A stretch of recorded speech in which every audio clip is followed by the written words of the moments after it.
Hey YouTube, this is Wrestling Amusement Park Fan 62. Could Alexa be the new Fiend? Now you're asking yourself this question. She's a woman. How can she be the new Fiend and go after stars? Well, you got to take a look at these facts.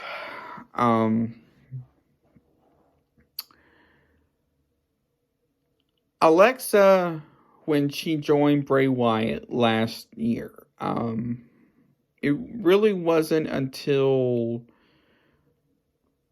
basically Hell in a Cell where she started to change more. Now, during that time, she was changing, but it was at a slow pace. But it wasn't really until... No, not Hell in a Cell. Clash of Champions, I think it was. It wasn't really until Clash of Champions and on where she started to change. So when, for example, somebody would mention the Fiend, she would go into this trance-like state and would walk backstage, go who knows where. And then you have the draft in October. So Alexa and the Fiend, along with Alexa's friend Nikki Cross, and Lacey Evans, all got drafted to Monday Night Raw. So Raw kind of took over that storyline. And at the time when they debuted on Raw, they went after Andrade and Zelina Vega. That story never really played out. I am not entirely sure why, along with Retribution. Why Retribution? I don't really know either. But this is where it starts to get interesting. So going into TLC in December, The Fiend, along with Alexa, had a feud with Randy Orton. And at TLC, they had the first ever Firefly Inferno match. If you don't know what a Firefly Inferno match, it's basically like a basic Inferno match, but with Bray Wyatt's twist. Now, one of the things that happened in that was at the end, after basically Bray Wyatt caught on fire and lost, which seems weird you'd come up with a match that you would lose. Anyway, Randy Orton set a match, or lit a match, I should say, and lit the Fiend on fire in the center of the ring. This is where the story starts to change up.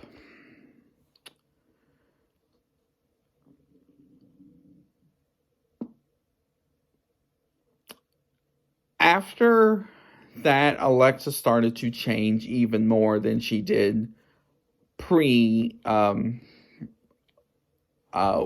to then. So at the time, she was with Bray Wyatt up to TLC. She was kind of like still like her character in a way, but she was more of like the happy, friendly, like type person. But then after TLC, she started to get more evil-like.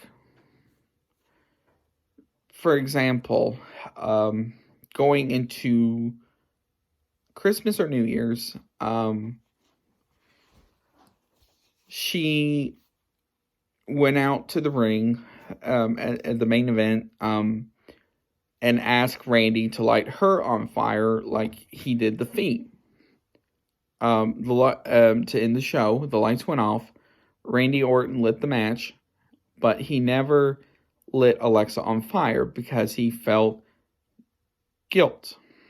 Why? He never really said. Now, going into the Royal Rumble this past January, this is where it starts getting interesting because Alexa started developing these different powers. For example,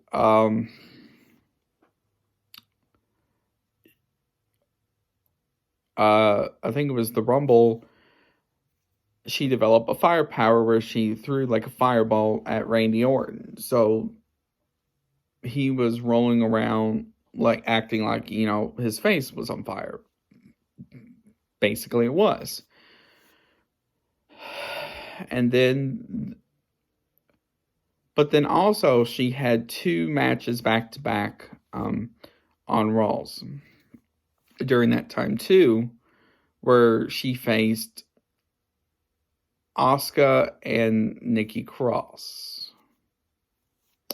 Now with Asuka, in both of her matches, she basically went from being the Firefly Funhouse Alexa to the more fiendish like Alexa. What would happen is in the middle of the match, the lights would go out like the Fiend's entrance does, and then when the lights would reappear again, instead of it being like a red light, it would be a pink light. But then also Alexa's facial expressions would be more like stone-like. So even when Asuka, for example, would do different moves on her, she never really showed expressions. So that is another thing. Now, this is where, and then with Nikki Cross, in that, I forgot which match that was with Nikki Cross, she kind of went into a corner and basically went back to her previous persona, which was the goddess. Now, and then a couple of minutes later, a demented version of the Firefly Funhouse played, and she went back to the Funhouse Alexa. Now, during this time too, she also was still having her ongoing feud with Randy Orton. And going into Fastlane, they started to show these clips where she was in the Firefly Funhouse set, but sat in a pentagram. If you don't know what a pentagram is, it is these things you use to summon demons and things you don't really want to summon, basically. And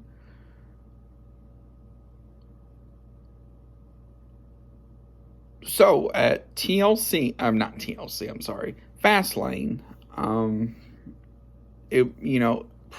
into Fastlane, it was announced that Alexa Bliss would have a one-on-one match with Randy Orton. Now, if you all know WWE, they are PG, which means they don't typically do intergender matches anymore. Now, they still do some like matches. For example, Sasha Banks and Reginald on SmackDown not long ago. But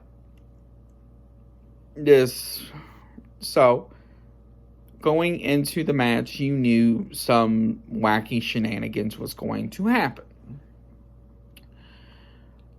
So Alexa came down doing her normal Funhouse Alexa entrance. And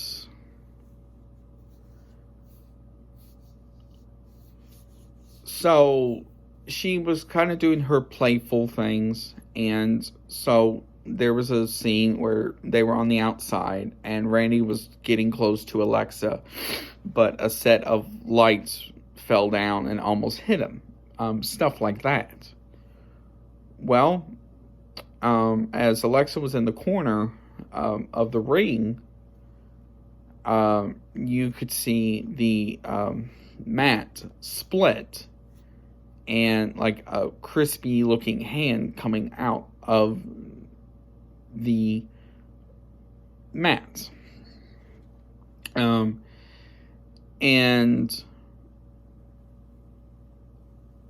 so you had like smoke and everything else which looked rather cool.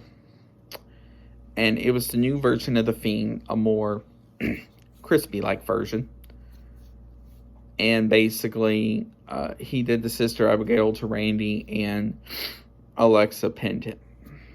Now, on the next night on Raw, they had where Randy's like, okay, enough of these shenanigans. This has to stop. So Alexa and Bray came out, and basically Alexa's like, we want a match with you at WrestleMania, and of course did the traditional WrestleMania pointing pose to the WrestleMania sign. So that got added on. Now, which leads me to this. During this time also, Randy Orton started to cough up like a black liquid. Now, there's still a lot of speculation on what that is. Now, and then also in there, I forgot what episode of Raw it was, he saw, like, it was him, but it didn't sound like him. So it was like a double. Basically, it's like, this is not going to end on your terms. Now, and at WrestleMania, while the Fiend had Randy won, Alexa popped up out of this life-size version of a Jack-in-a-Box type thing. She had this crown that she's worn before during her goddess persona. It was turned pointing down, and that black liquid, like Randy was coughing up, was coming down her face and everything. And she kind of reached out toward him to distract him for the win, for Randy to win. And then last night on Raw, she talked about how WrestleMania was fun, but she didn't really need, she called it the black, or she didn't really mention the Fiend at all. She said something else. If I can go back and rewatch it, I'll see what she put. And then she also introduced us to her new friend, Lily, which is a puppet. Now, this puppet may play a key part in this story going forward into Backlash and Money in the Bank and maybe even SummerSlam and Extreme Rules. Now, I did not realize this, but Lilith, which is the short term for that doll, is some sort of demonic thing. And then I watched someone last night here on YouTube talk about how the eyes were in like a shape of a cross, and then the mouth you could see look like mini skulls. Now, what does this mean? And this is something you have to do your research on as well. This could mean potentially Alexa and Lily, or Lilith, whatever she's going to call that doll, could go after Nikki Cross again because of their friendship they had in the past, that mini feud that they had for like 2 weeks, going into the Royal Rumble back in January. And it could mean in some way Alexa is going to get Nikki Cross to join her. How? I am not entirely sure yet. A lot of people are speculating it is for Aleister Black to join her in some way. Because if you saw the WrestleMania match, Alexa, when she came out of the box, she wasn't standing. She was sitting crisscross, which is what Aleister does in the ring. Could that possibly mean something like that could happen? Possibly. But now what could this mean also going forward for the women's division with Alexa being like this? Now, there is another key thing in this as well. A lot of people are overlooking. Last night on Raw, Charlotte dropped how she's better than talked about different women in the women's division. But there's one name that she did drop at the end, which was interesting. Alexa. Now, Alexa is the only woman, Charlotte is the only woman Alexa has not beaten out of the 4 horsewomen. So she's beaten Sasha, Becky, and Bayley in different ways since she's come up to the main roster in 2016. Now, Charlotte is the only one in there that she has not beaten. They have faced twice, once on a 1-on-1 during Survivor Series, and another one on the 5-on-5 at Survivor Series. Could this mean Alexa goes after Charlotte? Now, assuming, let's say, Charlotte becomes champion again, could this mean Alexa will go after Charlotte for the title going into something, let's say, like SummerSlam? Possibly. With having maybe Nikki Cross, maybe Aleister Black, and who knows what else. I don't think we really realize what is to come with her and these new powers that she has. And because I do think going forward, they're going to make Alexa the new fiend, like, creature, or whatever they want to call it, for the women's division. Now, what could this mean for the men's division with that? I'm not entirely sure. Because the problem is obviously Alexa can't go after men superstars. But for people like Naomi and other people, she could go after them to make a statement for that men, such as Jey Uso, Roman Reigns, Lana. Now, I don't know why she would go after Lana, but anyway, we all don't entirely know what is to come with this story. But this is going to be an interesting couple of months regarding that. Now, also, could this mean she could go, let's say, with Nikki Cross again, go after the women's tag titles at some point? That's another possibility as well. But we all just don't really know how this is going to turn out and what is to happen.